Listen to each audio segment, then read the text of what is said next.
All right, our Class 1A preview talking to Remus Woods from Lutheran High School. And Remus, this has been an unusual season for you guys. I know with the injuries you had and, some of the obviously the schedule that you play, even beyond the injuries, the record isn't maybe where you wanted it to be or maybe people thought it might be. But the Saints get healthy at the right time and win the sectional last week. What was this, this season like for you? You're 8-15 right now, but obviously didn't have LJ Ward for a good chunk of that season. But how were you able to kind of keep things together to help your team get to this point? Well, this season I wanted to put my guys through the fire, knowing that I had a really good senior class with 2025. It didn't pan out the way we wanted it to because we were injured majority of the season. But I also, did a lot of praying. That kind of got us through. But I really prayed that I didn't want to win until my team was ready. So I didn't want no false hopes. I didn't want to upset here, and then we're still not ready chemistry wise and just learning. And when it clicked on, it clicked on. And I feel like to get a championship, you have to have that type of clicking on. And when you're chasing another championship, it's almost harder than the first one because you know what it looks like. And now I feel like they're turning that corner. Like they've been through everything. I mean, we played a 5A team from Pittsburgh with four Division I football players on it. I mean, we're not gonna see nothing like that ever again this season. We played LN, man, rebuff, tough team. We just really wanted to put the guys through the fire, and the good thing about it was they didn't break.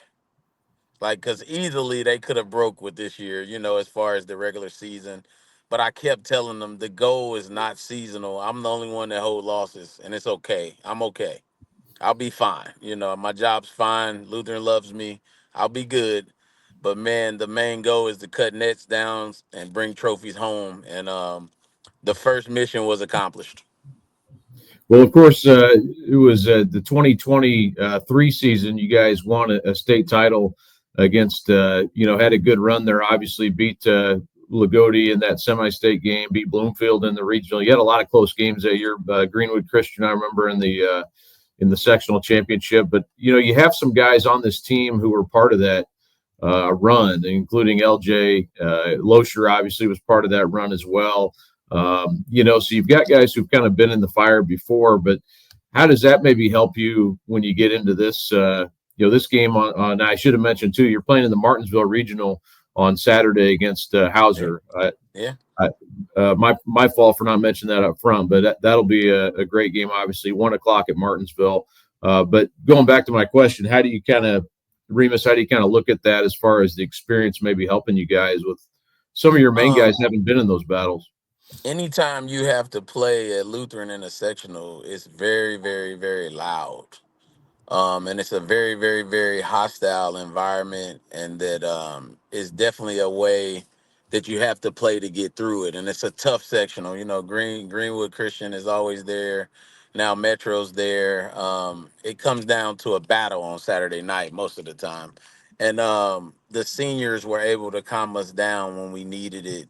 They were able to do the little things that they have learned over the years. Most of them guys have played a little bit of varsity since freshman year, or a lot.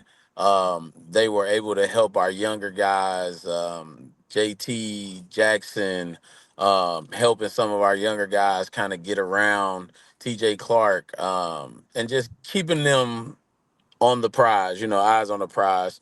So it was really good to have veterans with us.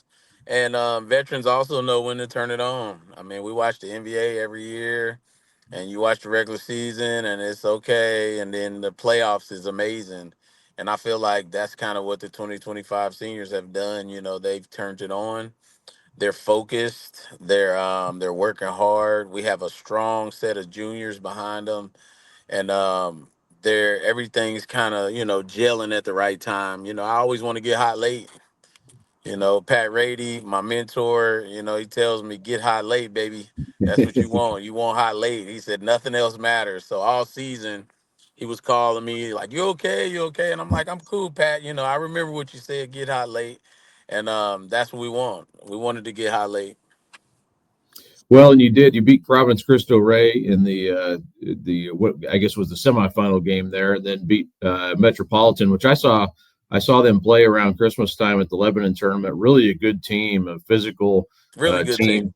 Yeah, 20 win team this year, and that's obviously a really good win. How did I know LJ's missed a good chunk of this season. How is his health now, and what Um, he's finally at 100%, and LJ definitely, him and a couple other of our players. We're just dealing with ailments with football, coming from football, and we just didn't really want him to play fully until he was 100%. He has a scholarship to Butler, and that's really big to his family. And we don't want him to catch any extra injuries, so waited till he was 100%. And man, he looks good. He's one of them guys, that just changed the morale of the team. The team has finally gotten used to playing with him because he definitely demands a little bit different type of basketball than we were playing without him. Um, but and then the seniors finally got their guy back, the guy that they've been through wars with. So all of that put together with a really good supporting class of juniors just changes everything in a basketball team.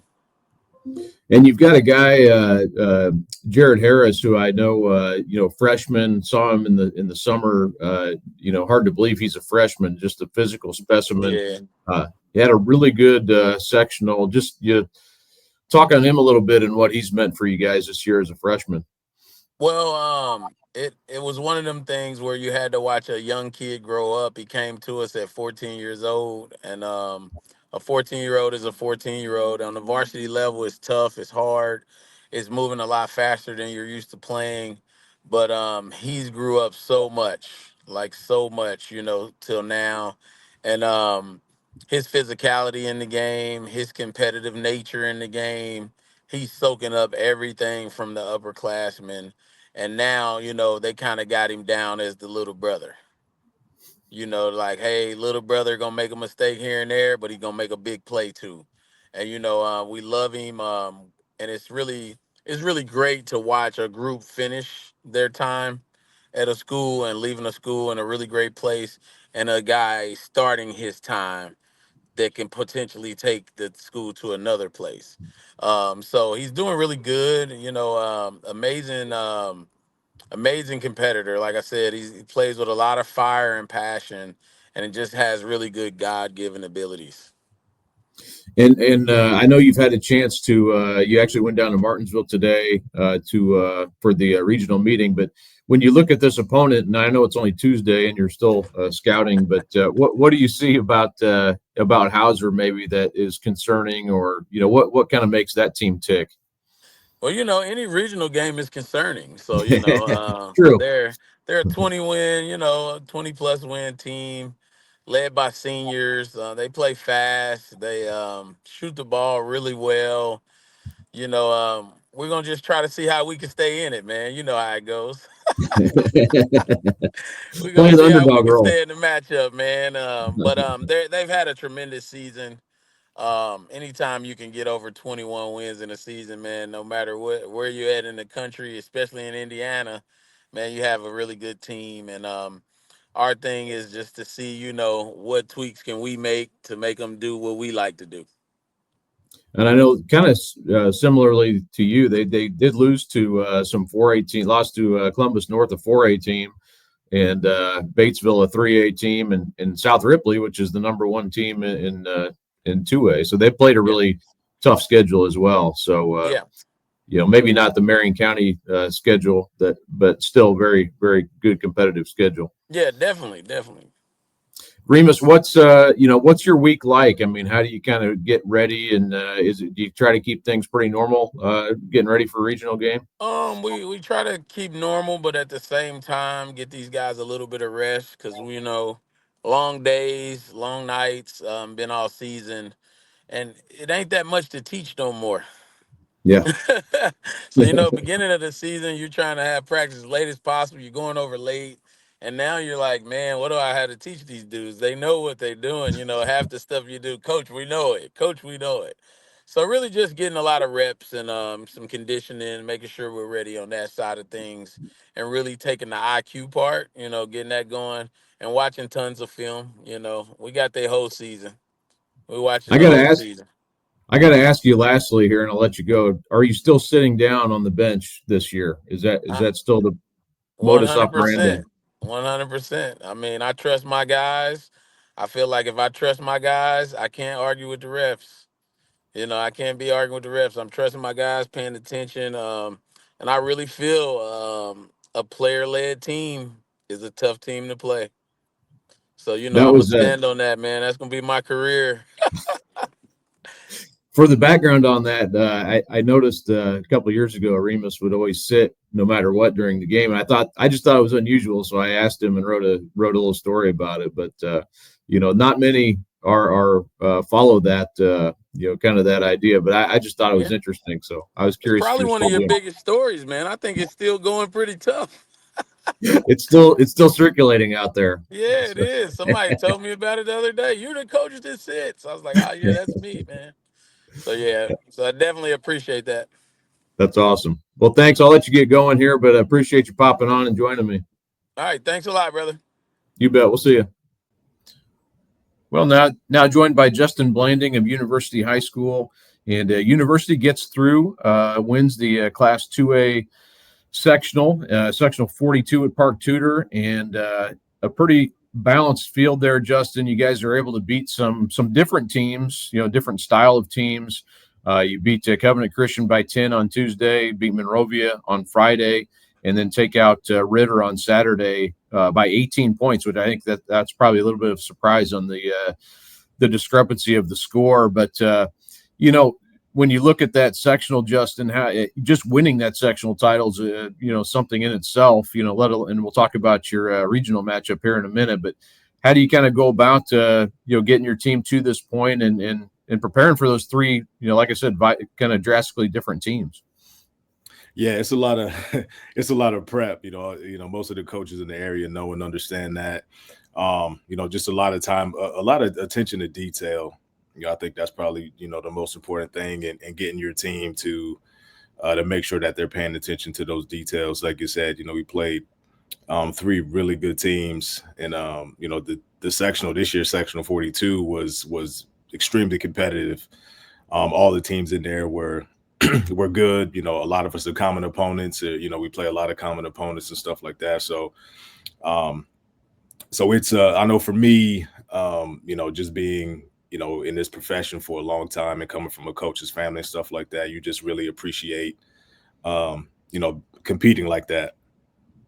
And you're able to. I saw you guys play earlier this year against Westfield, and obviously they're a ranked third in the state in Class 4A, really good team. But you play a lot of tougher teams in the season, and how did that maybe prepare you guys to see what you saw in the sectional last week? Yeah, I think for that, especially with the 3 and 4As that we have on the schedule, a lot of that is to really stress to the kids that we have the basketball skill, but like you have to go to another level when you're playing those schools because of the physicality. Like Westfield, Mooresville, those are big time schools. They have great weight programs and stuff like that. And just the bigger schools in general. Us here, we don't have the facilities or anything like that yet. To really get on that level. So you got to play those schools, and you got to go through that to get used to it, especially tournament time. You're going to face, the schools that are skilled and physical at the same time. So you got to be able to prepare. And University will play Triton Central on Saturday in the Class 2A regional. And I know we'll get to that in a minute here. But just to talk about your team, Justin, obviously, Macomb is kind of the guy that he definitely stands out when you watch him play. He's averaging about 15 points a game, a little over that actually. Max Macomb, a senior, and close to 5 rebounds. Just in about every stat category. He's pretty high up there for you guys, but there are some really good pieces around him too. And I'd like you to talk about some of those guys as well. But first off, just about, what does Max kind of do for you guys? How does he kind of set the tone for what you do, especially on the offensive end? Yeah, he kind of plays everywhere for us. But at the same time, our offense, is based around, everybody. He's just one of those kids that he plays so hard. He's able to make, extra plays and things like that. But everything we try to do, we try to make sure it's a balanced attack. Like I said, Blake Gray is a junior.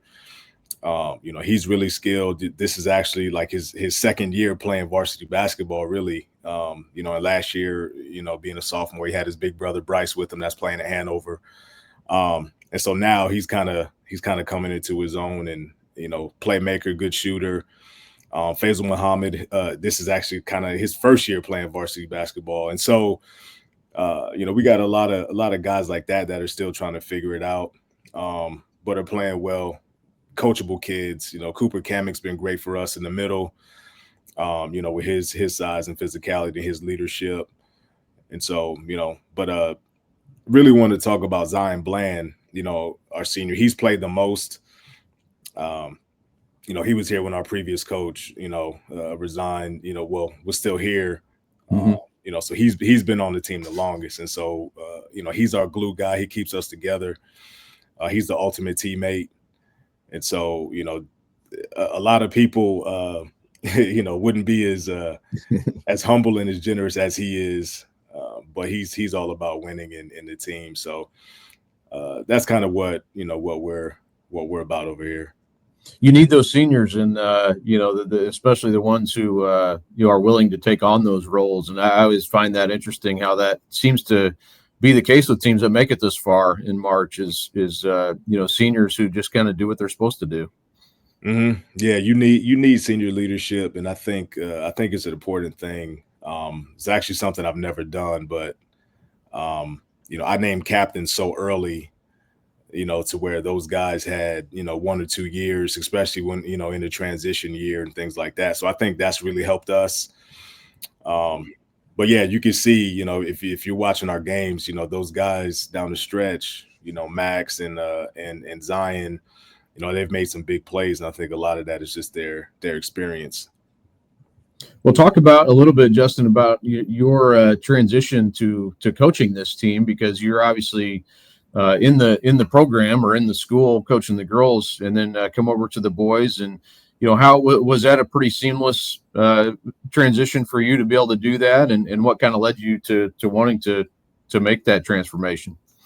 Yeah, no, I mean, it's any team I coach, I kind of coach them the same way, and so there wasn't really any thing like, moving to the boys is going to be different or anything like that. But to be honest with you, I was actually kind of on my way out altogether. I didn't have any intentions on coaching anymore, because I got a young daughter that's coming up, and I wanted to, make sure that I'm spending that time with her.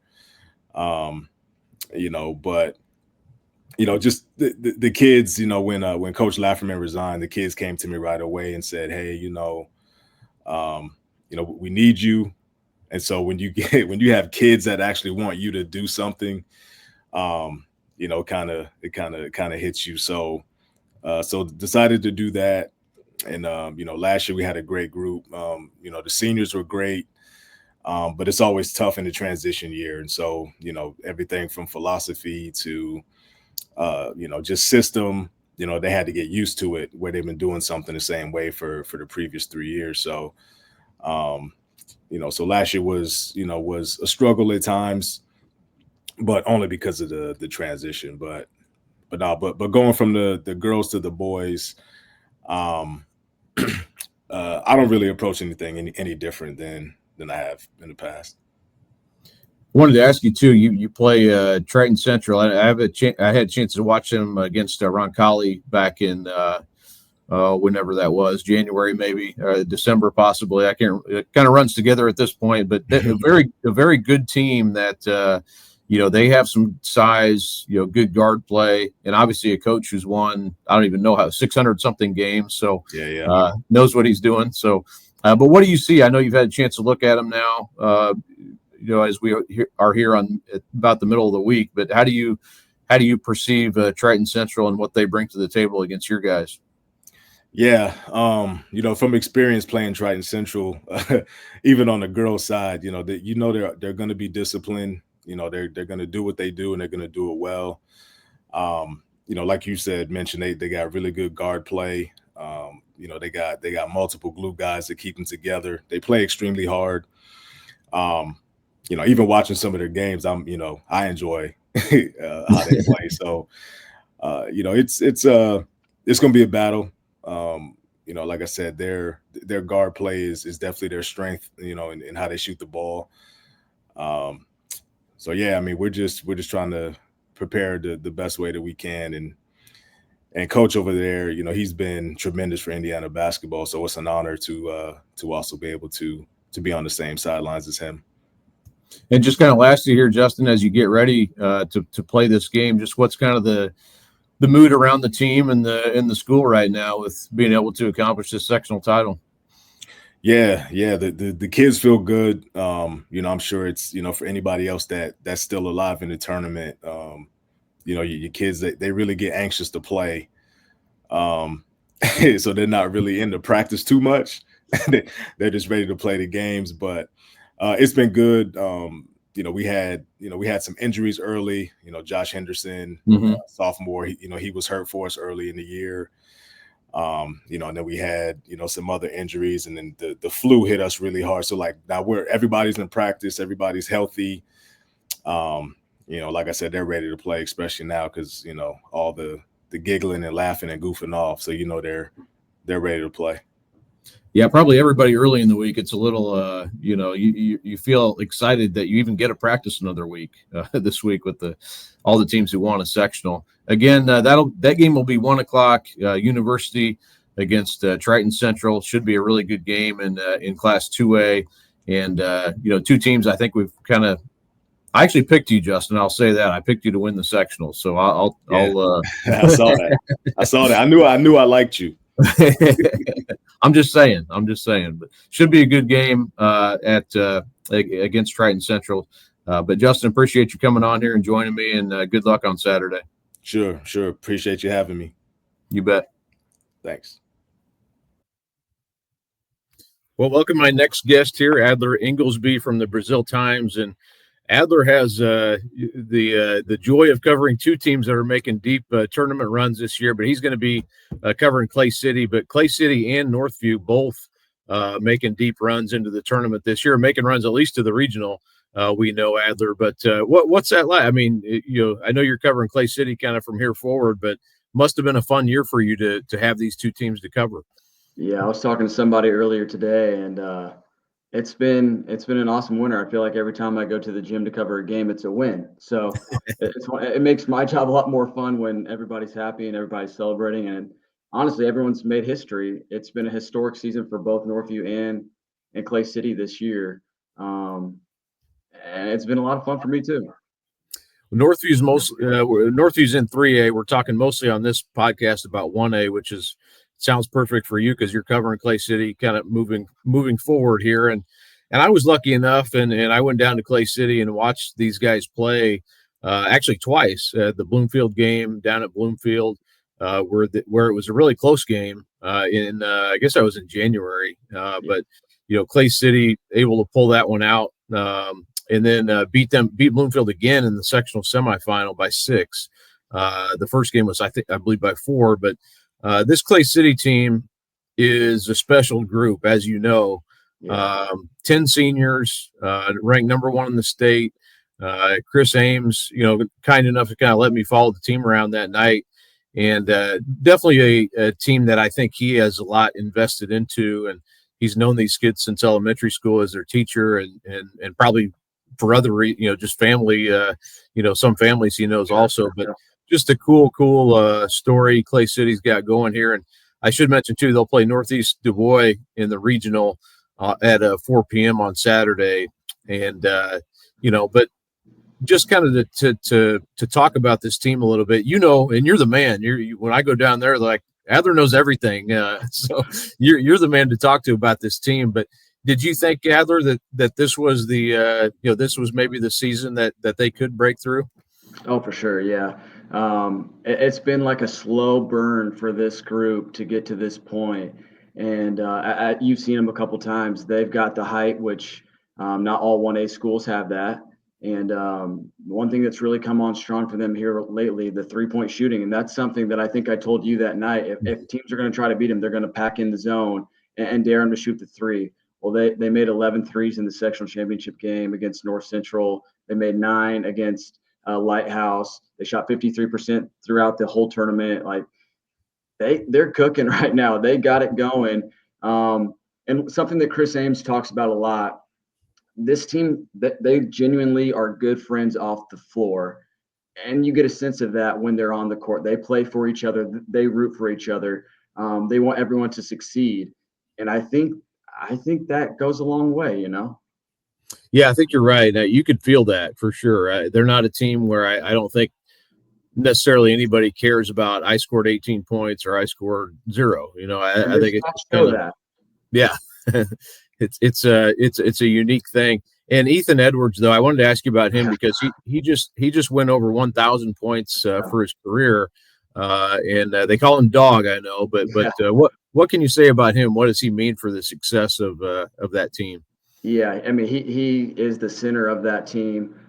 They play through him. They want to play inside out, and they call him Dog because Chris Ames, when he was a freshman, thought he had that junkyard dog mentality, and he does. And if you just keep your eyes on that kid all night long, his motor, it never stops. I mean, he crashes the glass, he blocks shots.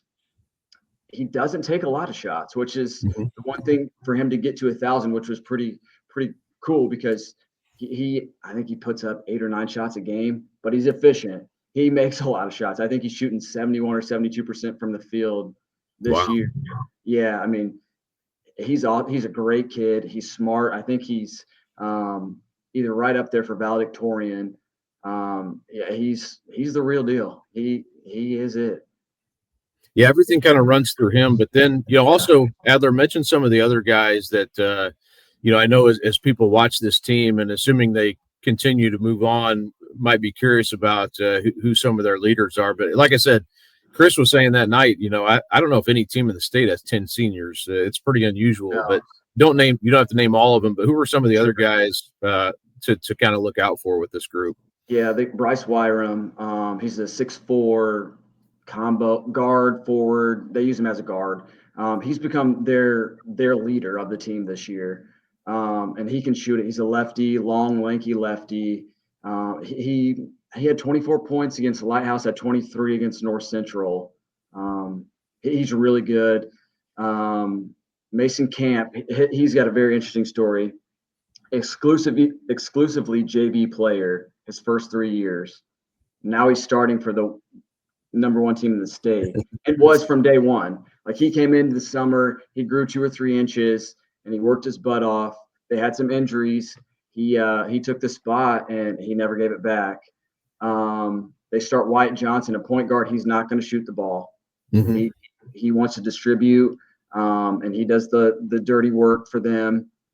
Let's see, Dalen Keller, he's a sophomore, a non-senior that comes off the bench. He's their first guy off the bench. When they want to go big, they bring Wyatt off the floor. He's 6'3", and they go big with him, and he can shoot it. His brother Zane, he started last year. During baseball season, he tore his rotator cuff, and so he didn't play until around Christmas time. So now he comes off the bench, but he's 6'5". He gives them an added bonus there with size off the bench. Michael Tucker is probably one of the under the radar. His stats aren't going to pop, but this kid does everything. He's going to guard the best player on the other team. He guarded Blake Neal in the championship or in the semifinal against Bloomfield. Guarded him last year in the championship game. Held him to 10 points this year in the semifinal. Yeah. Let's see. And Dalton Hill. He's the other guy in their rotation that plays a lot, backup point guard. He comes in there and he lacks no, I mean, he is the most confident kid maybe on the team. He comes in there, he's going to guard. He can shoot it from three.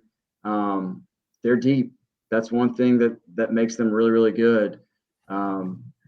Chris always says, I can put anybody in, and I feel confident with whoever's on the floor together, they're going to get the job done. And more often than not, they have this year. Adler, tell us a little bit about the that sectional semifinal game. I know with Bloomfield, that was kind of a game everybody was looking forward to. Yeah. Even when I was down there for the first game, there was definitely some talk about, we'll probably see these guys again on both sides. And it certainly did happen, but low scoring game. I was a little surprised how low scoring it was. Although that's true for a lot of sectional games everywhere, as you get a little bit tight and a more of a possession game. But how did that game go down there at White River Valley? So they were tied at halftime, and Bloomfield held the ball at half court for almost 3 minutes before taking a shot to start the second half. So that's why I think there was very few possessions there in the second half. Clay City got down. Clay City got down there to begin the fourth quarter, and I was like, man, this might not go well. But then they held Bloomfield scoreless for the last 3:38 of the game. They went on an 8-0 run, and they played through dog Ethan Edwards. He scored 12 of their 19 points in the second half, and Bloomfield had no answer for him. They just dumped it down in the post, and he went to work, and it was crazy. I mean, it was the best environment, definitely. We've had some good ones this season. Standing room only at WRV. So loud. Anytime anyone scored, the momentum, no one got up by more than 4 points until the very end. It's what high school basketball, that's what you want. 1A, small towns, everybody from the towns coming. It was awesome. Clay City said, there was no nervousness on their side. I don't know how there couldn't have been. I mean, it was what you want. It was awesome. That's really cool. Yeah. And I think, having been there at Clay City, I just was curious what your experience is like in covering this team. And, I was just, I don't get to do that very often, is kind of go down and cover a small school, Sure. Small town basketball. And I always look forward to doing that. But you're there all the time. I mean, is it unique, and is it fun for you? And you're getting to cover, you're probably finding every storyline possible with this team. I'm trying. Well, I mean, they keep making this run. I got to save some. That's what I was Right. telling my neighbor today. I'm like, man, they keep doing this. I'm going to run out of stuff. I'll be fine. But it's awesome. I'm from Terre Haute. And so, we're smaller compared to the indie schools, of course, at Terre Haute North. But this is like straight out of a movie for me, honestly. Like everybody, and your story that you did on Clay City was awesome. And Jason Cinders talked about there's no movie theater, there's no bowling alley. The entertainment is Clay City sports, and they pack out the gym, whether they're good or not. Obviously, when you're number one in the state, there's more people that come, but it's what you see out of a movie, at least in my mind, that everybody's walking to the game or, driving to the game from not too far away, and everybody knows everybody. It's really cool. It's been an awesome thing for me. And it's made this winter one to remember for myself for sure, and my family. I have a 2-year-old and a 4-year-old little boys, and they think the Knights and the Eels are the coolest guys walking around planet Earth right now. And how cool is that? That's awesome. Really so, man. Like all they do is win. The gyms are packed out every single night. Like it's really cool. Yeah, that's so awesome. And I'm envious of you, because you got a chance to do that. And it is kind of a throwback feel when you go into town there and go in the gym, certainly. And even the game I was at wasn't I guess it was senior night, so it added some another element to it. But it wasn't even necessarily a great game, but it was awesome, and I'll never forget that. And it does kind of make you hope that those guys, just knowing their story a little bit, that they can make this run and make it all worthwhile in the end. But I know it's worthwhile regardless. But Sure. A team that good, and I was going to ask you, Adler, what is your take on this game this Saturday? Do you get a sense of how good Northeast Du Bois is, or what this game will be like?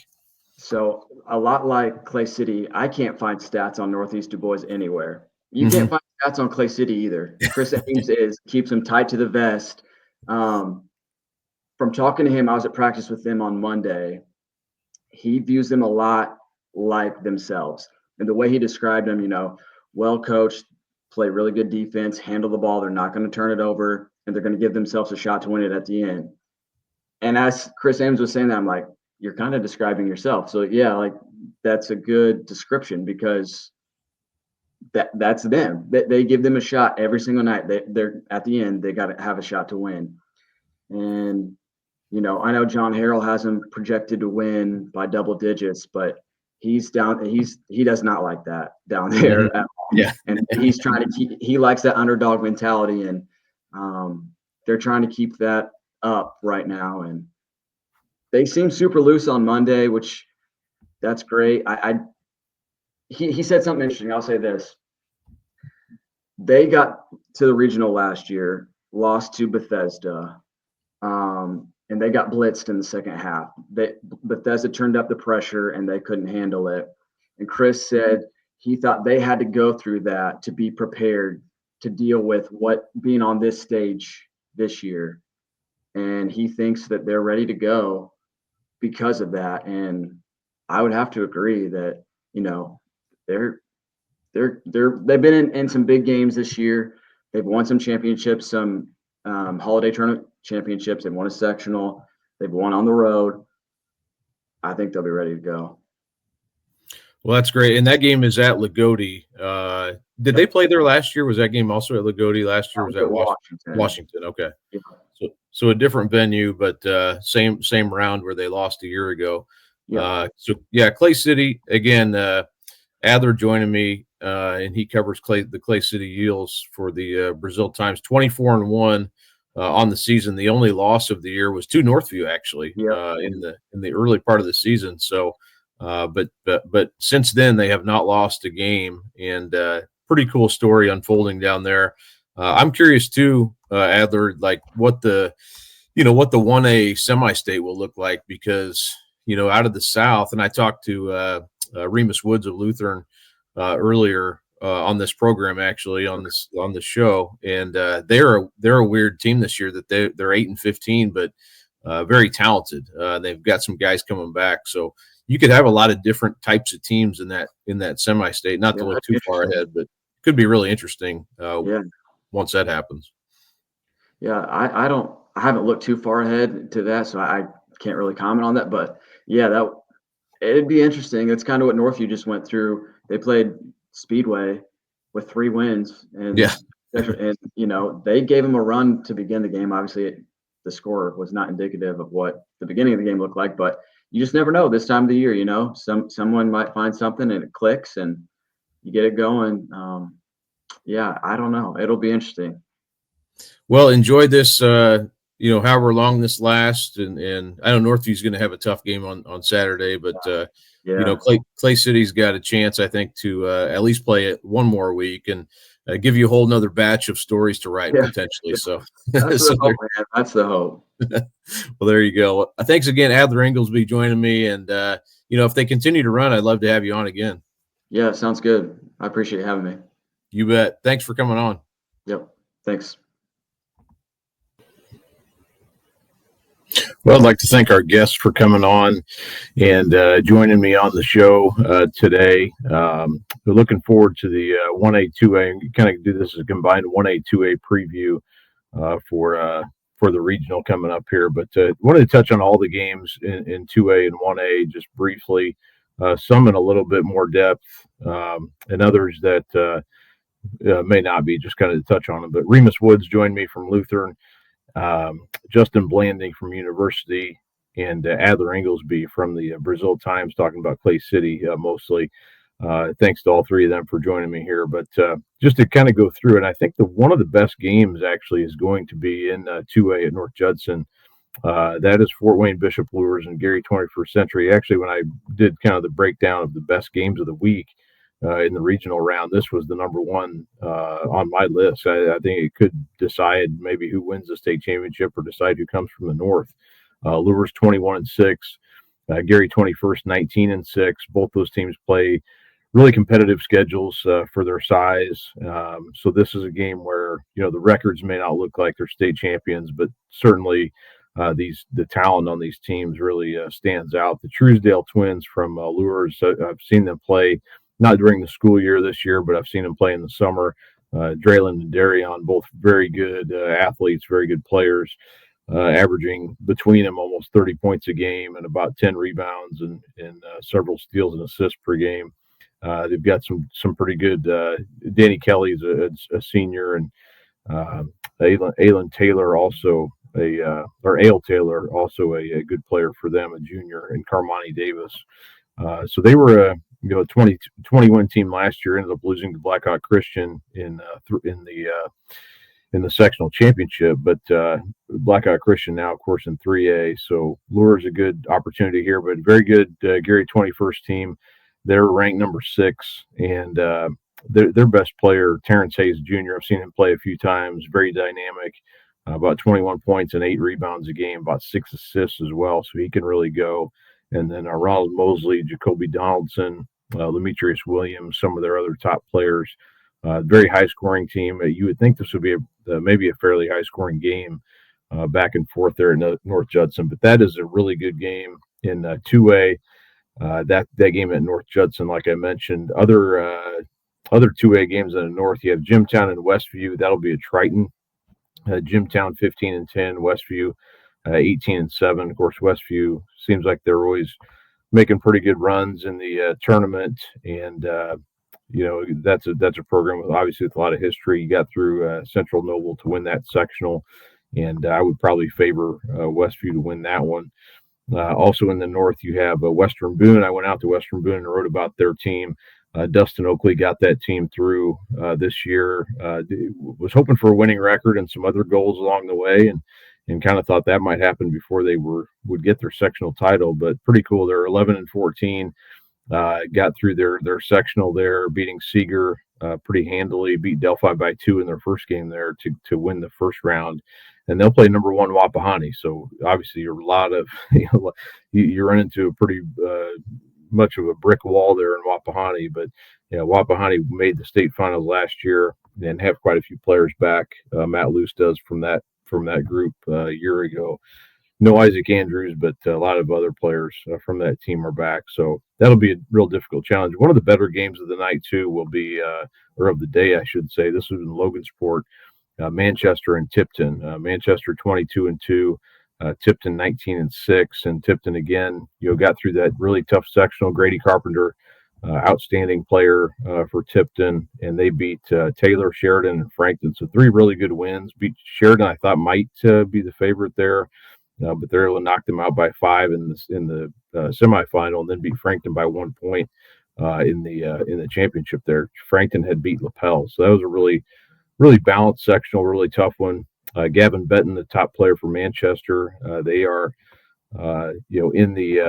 in the sectional or in the regional for the first time since 1995. They won the sectional back in '95 in Columbia City, but that's have not won one in the class era. So pretty cool for Manchester to break through, and I would think that would be a really good game. I think Manchester's probably maybe the favorite team there with the 22-2 record, but Tipton plays a tough schedule. And like I said, Grady Carpenter is an excellent player. At Martinsville, you have Park Heritage, 23-4, and now this would be the south half of the 2A bracket.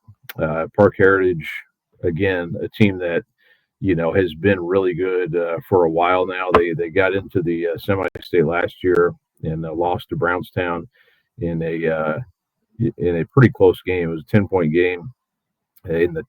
Basically you're in the 1 game away from the state finals at that point. So beat Forest Park and then lost to Brownstown. But Trey Shelsky, their top player, but they've got a lot of guys who can score. Rich Shelsky's been at Park Heritage for 7 years now and has taken this team to the state finals back. Let's see, that was 20 21, they lost to Blackhawk Christian in the state finals that year. So they've done it before, and this may be a team that can get through. Centerville, 20-7, they upset Northeastern in the sectional championship there to get through, and they've got a pretty young group as well, so they could be a team to keep an eye on in the future. This is their first title in 11 years, and Centerville will play Park Heritage there at Martinsville. That game will be at 4 p.m. And then Lebanon, you heard from Justin Blanding earlier talking about his university team against Triton Central. Triton Central, of course, coached by Mark James. They got through Cecina, which was kind of an upstart team in that sectional. But again, very good group that they got through there. They beat Crystal House in overtime, beat Heritage Christian by 3 points, and then beat Cecina by 7. So 3 really tough games for Triton Central to get through, but they're able to do that, and we'll get a chance to play University. I think should be a very competitive game. University may be the slightest of favorites there, I would say, but that game 1 o'clock at Lebanon and at Lagodi, Linton, Stockton, and Providence. Again, I think a pretty good matchup there. Providence got through Paoli in the sectional title game by 1 point. And Linton beat West Vigo to get through, beat South Knox in a closer game in the previous night. So, again, Providence, a team coached by Ryan Miller that has been in the state finals before, not too long ago, and beat Central Noble. What year was it? I think 2022. That was Connor Segan and that team from Central Noble. So, he's a really good coach, and I think Providence will have maybe be a slight favorite there to win as well. South Ripley playing at Seymour against Forest Park. Interesting how this worked out with Sevy Beach there. The coach of South Ripley played at Forest Park for his dad, Tom Beach, who is helping him coach at South Ripley now. So just kind of an oddity of a matchup there. But South Ripley, again, I saw them play probably – it's been about a month ago or a little bit more now, but they played Southwestern of Hanover that night, won by 1, then beat them by 16 in the sectional title game. So congrats, South Ripley. They were, I know, looking forward to potentially making a run this year. Really good senior class, and some guy, Drew Volts, I know, had a really good sectional for them. So their first title in 8 years to get through, and Forest Park seems like they're around this time of year quite often. This is a little bit different group. I know they're dealing with some injuries and some different things, but Drew Messmer has been playing well at the right time, and they were a regional title team a year ago. This may be not quite as overall as strong of a team, but when you have that kind of tradition, you can make things happen. I think that'll be a pretty close game as well in 2A. And then in 1A, Couts in Tri-County. Couts has been a good team this year. Traded a couple emails with Kevin Duzan from Couts there, and they are 22-4 in Tri-County 14-11. So again, and then at Triton, and that game will be at North Judson as well. North Judson will have the Lures Gary 21st game, and Couts Tri-County will be the first game there actually at 2 o'clock. And then at Triton, you have Lakewood Park against Triton. Lakewood Park 7-16. Triton is 22-4. And then at Frankfort, you'll have Clinton Prairie and Lafayette Central Catholic. Those teams played last year in the sectional, actually, and Clinton Prairie lost that game. But Clinton Prairie is a really good team. Chad Peckinpah's got a group, I think, that they finally got through and won the sectional first time since 1982. So now the Gophers are looking to make a deeper run, and that will get going at 4 o'clock at Frankfort. Daleville, very cool story. Ashley Fouch, the first woman coach to coach a boys team to a sectional title. They're playing at Newcastle, and Daleville 9-15 this year, but playing Monroe Central at 18-6. Those two teams actually played in the season. That game was won by Monroe Central by 19 points. So kind of the rare game where you have teams meeting in the regional who played in the regular season. I'm not sure that probably happens all that often. I'm sure it does occasionally. But those two teams, met. They're conference rivals, so they met early in the season this year, obviously. So Lutheran and Hauser. Lutheran, again, you heard from Remus Woods. They're only 8-15, but so many good players on that team, and they're finally kind of getting healthy and all together at the right time. Hauser's been a really good team too.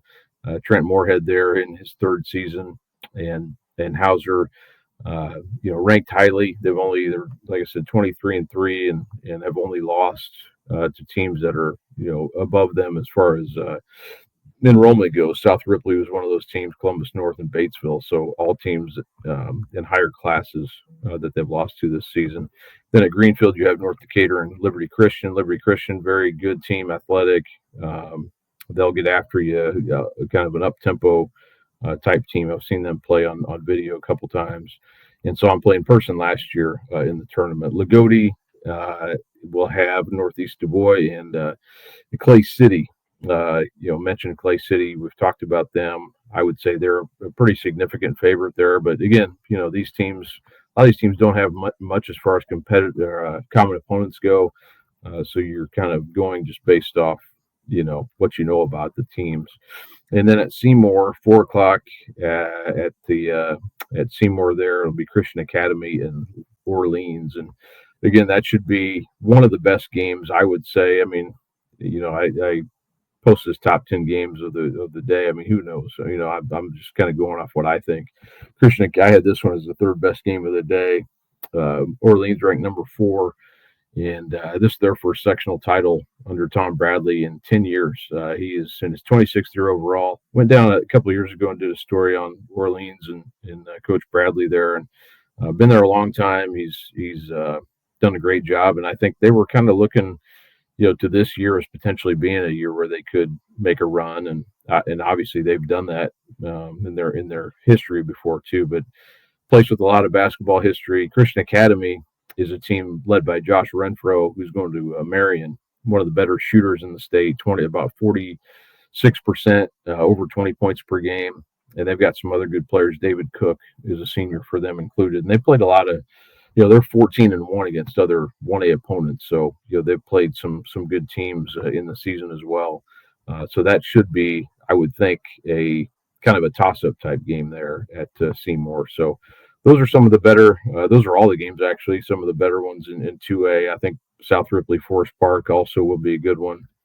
And I mentioned, Cole Henry, Blaine Ward are two of the guys to watch for South Ripley. Forest Park, like I said, they've been dealing with some injuries, but some good players there. Camden Partenheimer is their 6'7" sophomore, maybe a name to stock away for the future as well for Forest Park. So, but that should about do it. I don't want to make this super long, but you can find, again, we'll have more preview coverage and predictions and all that stuff in the Indy Star here in the coming days, and I'll also have some 3A and 4A discussions as well with some people. So, but appreciate you joining me here. And like I said, we'll have more coming throughout the week. Thank you.